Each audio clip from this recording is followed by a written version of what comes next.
Welcome back to World Tonight. It's time we go to our next guest tonight. Jock Mendoza Wilson, Deputy Chairman of the British-Ukrainian Chamber of Commerce, is with us. Good evening. Hi, good evening from Kiev. Good evening, sir. So on Saturday, U.S. House of Representatives finally approved a vital bill to provide Ukraine with $61 billion.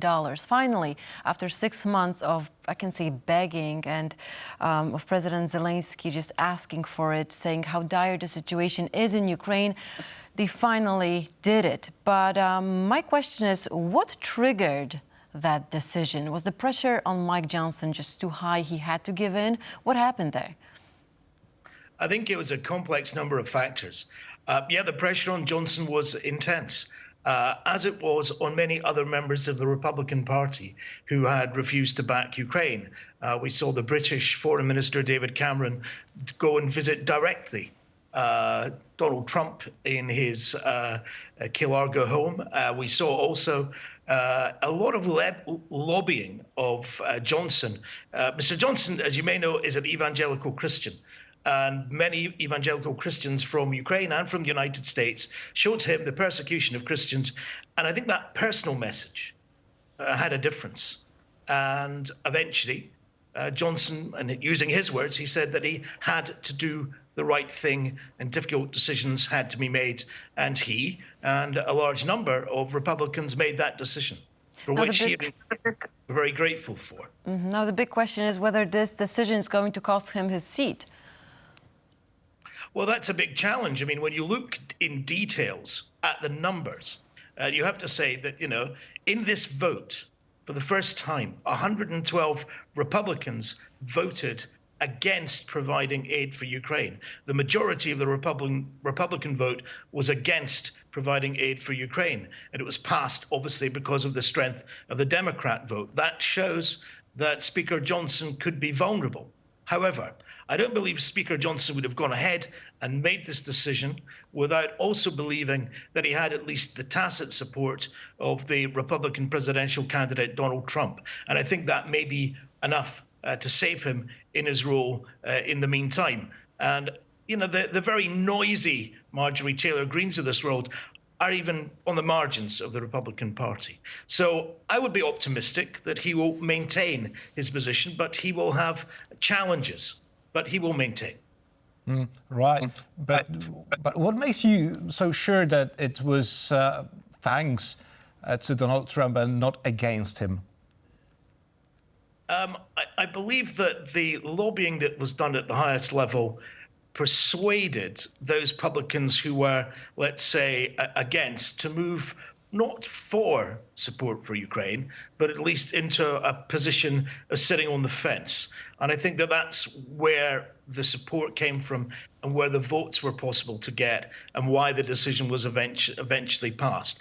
We've also got to remember that this is election year in the United States.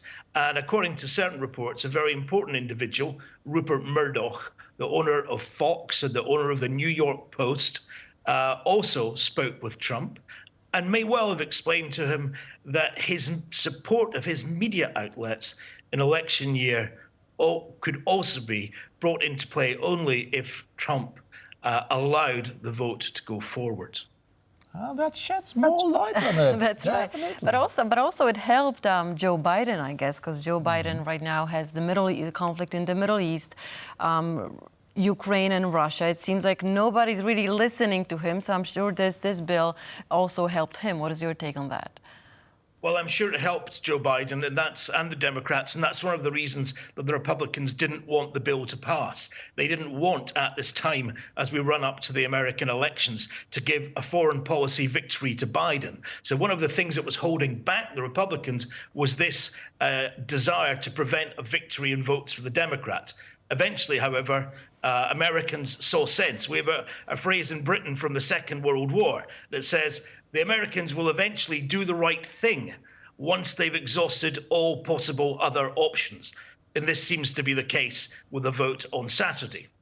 Right. But do you think that the, European diplomatic offensive had to do something with it? I think what was really important here is this was an all-points diplomatic game played by the United Kingdom, by Canada, by NATO, and by the European Union. And of course, the European Union was vital in ensuring that there was unity against the United States, against the Republicans in the United States, so that they eventually came on board and made this decision. That's right, but that game and that time cost Ukraine 6 months of setbacks on the front lines. And now the big question is, what type of help is it? I mean, we know it's military help. We know that they also have $8 billion of non-military assistance. Now, but in what form is it? Is it a loan, or is it just they just gave it and they're not expecting anything back from Ukraine? As I understand, at the moment they gave it, and they're not expecting anything back. And what is being provided here is, and I see on screen here you have what looks like a Patriot missile battery. So Patriot missiles would be part of that. What were the main things that Ukraine has been missing over these months? Number one has been air defense systems, which we desperately need. Two things: one, more air defense systems, and two, the missiles to fire, as we're actually short of missiles to be able to defend Ukraine's cities and its frontline troops. Secondly, we need ammunition.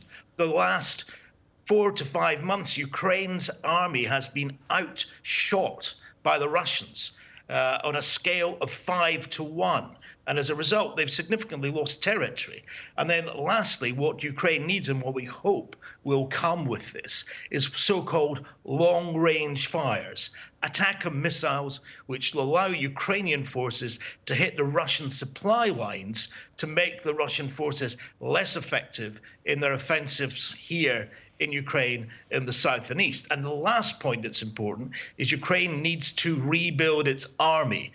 Consequently, as you know, the law was passed last week by Zelensky, allowing increased mobilization, and we need the money to train the troops. Mm-hmm. Right. Joe Biden once said that the US will stand with Ukraine until the end. So in what light does it put the US government, or the US society, if the closest ally, as a matter of fact, of Ukraine is not helping for almost half a year? I mean, that's a sort of a mixed signal, right? Yeah. Yeah, it doesn't look good for other allies of the US who potentially could get into trouble. Sitting here in Kiev, the last 6 months have been incredibly difficult. It's been 480 days since aid was passed until Saturday. And that's been rather depressing for us here, knowing that the troops are under attack, knowing that our cities are under attack, and sitting here knowing that this could be stopped if Americans provided finance. So it's been demoralizing. And I think it sends a message in the past of weakness. And, you know, the Russians only expect and need a message of strength.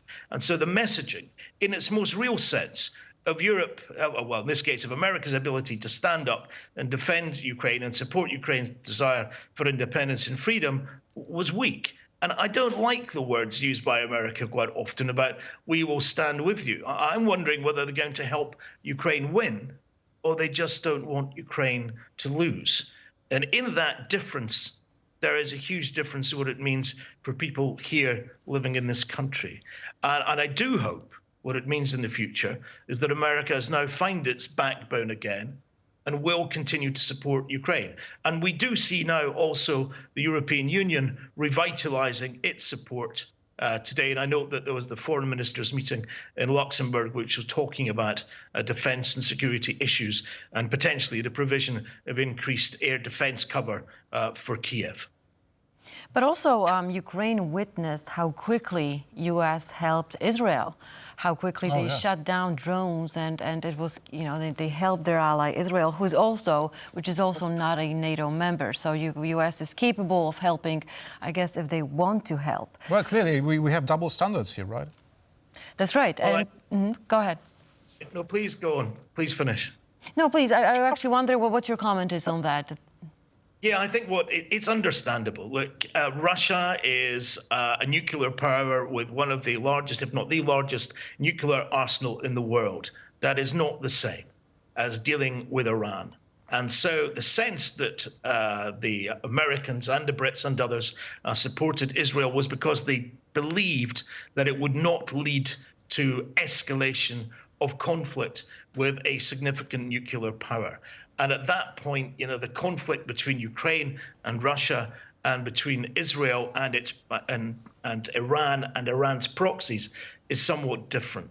And I think that's why we don't see the American or NATO planes in the air. What we are looking forward to here in Ukraine is the F-16s, with the first of which are due to be delivered in June of this year. Although, I'd point out that's more than 2 years after the war began here. That's right, by Denmark. Now, President Zelensky said this: without help from the US, Ukraine would lose this war. So is Ukraine able to win this war with the help from the US, or is it just able to prolong its defensive capabilities? What is your opinion on that? Well, war is a very difficult game in that you don't know what happens once you begin.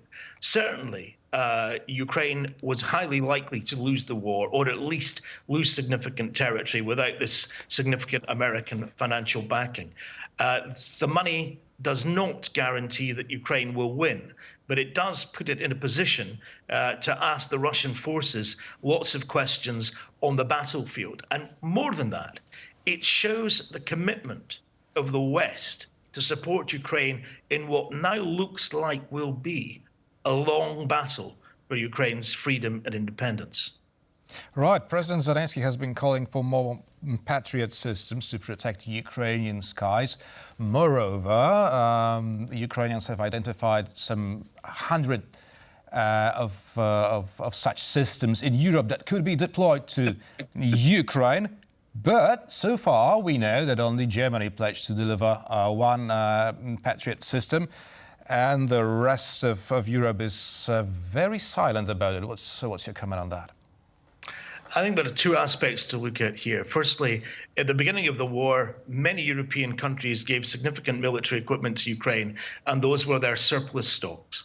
And their viewpoint for many of them is that they've provided their surplus stocks and they don't wish to release their core stocks for Ukraine while war is taking place in Europe. And I think that that's what we see. If they're given guarantees that their systems will be replaced, then they're likely to provide those systems. But only America can give that guarantee, particularly when it comes to Patriot missiles.